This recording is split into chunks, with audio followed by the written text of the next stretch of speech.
Hello friends, welcome back to our channel DDS movie review. Second case of Sitaram. ఇది Kannada crime thriller film. ఇదైతే G5లో అయితే తెలుగులో కూడా ఇది స్ట్రీమింగ్ అయితే అవుతుంది. ఇది జస్ట్ 3 months బ్యాక్ అయితే వచ్చింది. అయితే మనకు రీసెంట్గా అయితే మాత్రం తెలుగు డబ్బింగ్ కూడా అయితే అవైలబుల్గా అయితే వచ్చింది. ఇంకా ఈ మూవీ ఎలా ఉంది, థ్రిల్ చేసిందా లేదా, మొత్తం డీటెయిల్స్ అయితే వీడియోలో అయితే మాట్లాడుకుందాం. ఇంకా వీడియోలోకి వెళ్ళే ముందు ఒకే ఒక విషయం, ఎవరైనా మన ఛానల్కి సబ్స్క్రైబ్ చేసుకోకుండా కానీ వీడియోని చూస్తుంటే వీడియోకి లైక్ చేయండి. అలాగే వీడియోని అయితే మీ ఫ్రెండ్స్ అండ్ ఫ్యామిలీకి వీడియోని షేర్ చేయండి. మన ఛానల్ సబ్స్క్రైబ్ చేసుకొని పక్కనున్న బెల్ నోటిఫికేషన్ అయితే ఆన్లో అయితే పెట్టుకోండి. అప్పుడే మేము పెట్టే మూవీ అప్డేట్స్, మూవీ రివ్యూస్ మీరైతే మిస్ అవ్వకుండా అయితే చూడొచ్చు.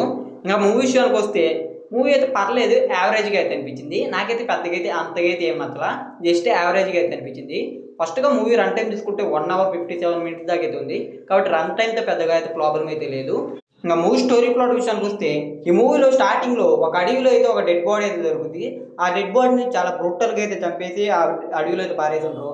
అసలు అతను చంపింది ఎవరు అండ్ ఈ మూవీలో పోలీసులు వాళ్ళని ఎలా పట్టుకున్నారు, లాస్ట్కి ఏం జరిగింది, ఇవన్నీ అయితే మాత్రం మీ మూవీ చూసి అయితే తెలుసుకోవాలి. స్టోరీ కొద్దిగా డీసెంట్గానే అయితే ఉంటుంది. అంటే అన్ని మూవీస్లో ఉన్నట్టుగా స్టార్ట్ అయితే అవుద్ది. కానీ ఆ తర్వాత కొద్దిగా ఇన్వెస్టిగేషన్కి అయితే కొద్దిగా స్లోగా అయితే బిల్డప్ అయితే చేస్తారు స్టోరీని. ఇంకా దాని తర్వాత సెకండ్ హాఫ్ నుంచి అయితే మాత్రం కొద్దిగా మూవీ అయితే ఎంగేజింగ్ అయితే మారుద్ది. అంటే ఆ ఫ్లాష్ బ్యాక్ సీన్స్ ఇవన్నీ అయితే సెకండ్ హాఫ్లో అయితే వస్తుంటాయి. అండ్ ఫస్ట్ హాఫ్లో కొన్ని ట్విస్ట్లు ఇవన్నీ చూపిస్తారు, కానీ అవి అయితే పెద్దగా అయితే ఏమి ఎంగేజ్ చేయదు. కొద్దిగా స్క్రీన్ ప్లే అయితే కొద్దిగా స్లోగా అయితే వెళ్తూ ఉంటుంది. దాని కారణంగా అయితే మూవీ అయితే మనం చూసేటప్పుడు కొద్దిగా ల్యాగ్ ఫీలింగ్ కూడా అయితే వస్తుంది. కానీ ఎప్పుడైతే ఫస్ట్ హాఫ్ అయిపోయి సెకండ్ హాఫ్లోకి ఎంట్రీ వస్తుందో అక్కడి నుంచి అయితే కొద్దిగా మూవీ అయితే కొద్దిగా క్రేజీగా, అలాగే ట్విస్ట్లు అండ్ టర్న్లతో, అలాగే ఫ్లాష్ బ్యాక్ సీన్స్ ఇవన్నీ అయితే మూవీలో అయితే నెక్స్ట్ లెవెల్లో అయితే ఉంటాయి. ఇంకా మూవీ క్లైమాక్స్ వచ్చే ట్విస్ట్ కానీ ఆ క్లైమాక్స్ ఆ రెగ్యులర్ మూవీస్లో ఎలా ఉంటుందో అలాగే అనిపిస్తుంది. అంటే సాటిస్ఫాక్షన్ క్లైమాక్స్ అయితే ఉంటుంది. అంతకుమించి అయితే క్లైమాక్స్ కూడా అయితే పెద్దగా బాగుంది అలాగనే చెప్పుకోలేము. అంటే మైండ్ బ్లోయింగ్ ట్విస్ట్లు ఇలాంటివి అయితే ఏమైతే ఉండవు, జస్ట్ నార్మల్గా అలాగే వెళ్ళిపోద్ది.